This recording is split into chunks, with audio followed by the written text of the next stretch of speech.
Media and information literacy involves communication process. Carl, what is communication?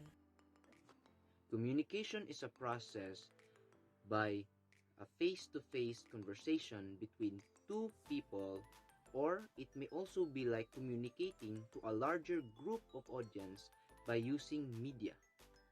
Specifically in this lesson, you will learn the role of media in communication process. This lesson also provides a little intro about literacy. It may be a media literacy, information literacy, and technology literacy, which may help you form a responsible habit as a producer and user of media and information. So you better listen, understand, and continue this video for further information. Have a great day, everyone! Welcome to the first lesson. Listen carefully. In this part of the lesson, I will talk about the 8 components of communication. These are the source, message, channel, receiver, feedback, environment, context, and interference. The source is the one who sends the message, which will be sent through the channel. The message will then be received by the receiver and give his or her feedback. While on the other hand, there are other components of communication. We have the environment, which is the atmosphere where you send or receive the message, while context refers to the setting in which the communication takes place. And lastly, guys, we have the interference. It is in which any barrier to the communication. So I think it's already clear that you have understood these components. Let's continue and hop into the next topic.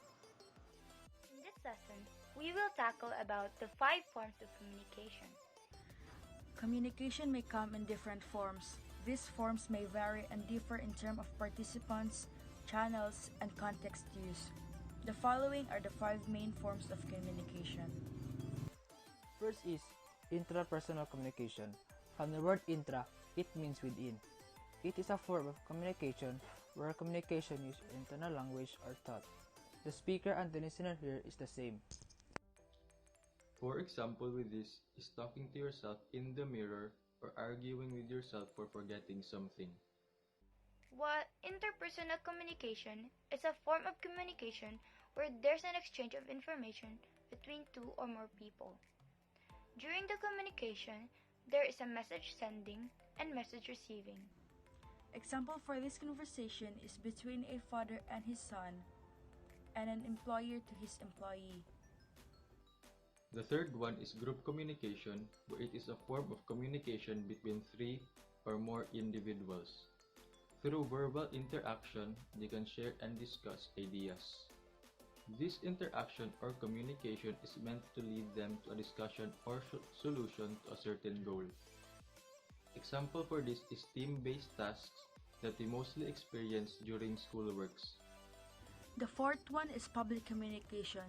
Public communication is a method to share program, ideas, or propaganda to public. The main idea of public communication is to give people a new information or knowledge. The message can come from personal, company, and government. Other tools of public communication include mass media like newspaper, radio, TV, billboards, online resources like many other forms of communication can deploy. Others include dramas, songs, digital and conventional advertising, public service announcement, teleconferencing, telecommuting, and etc. The last one is mass communication. Mass communication is the process of imparting and exchanging information through mass media to large segments of the population. It is usually understood for relating to various forms of media, as these technologies are used for the dissemination of information, of which journalism and advertising are part. Common communication channels in mass communication include television, radio, social media, and print media. Examples of mass communication include commercial advertising, public relations, journalism, and political campaigning. Between public communication and mass communication is that public communication can be done in the midst of a group of people. In other words, during conferences, seminars, and etc., by word of mouth and using speakers, while mass communication makes use of a mass medium to pass its message to a large, heterogeneous, and anonymous group of people. Thank you for listening. Hello everyone. Now that you have learned components of communication, we're going to teach you all about models of communication. First, there's Harold Westphal's communication model.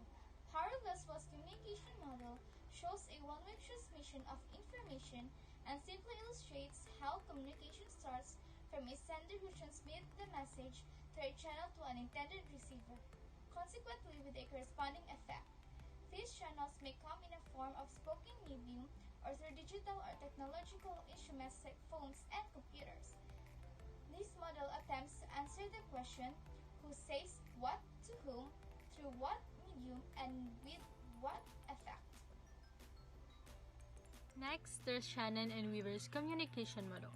Under this model, communication is described as a linear, one-way process.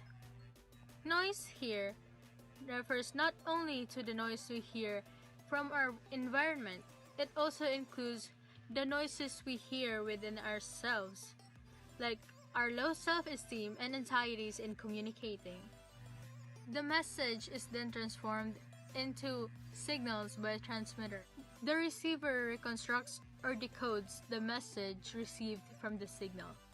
The received message reaches the destination. The signal may be disturbed by some noise interference. Thus, it is possible that the noise will result from the difference between what is transmitted and what is received.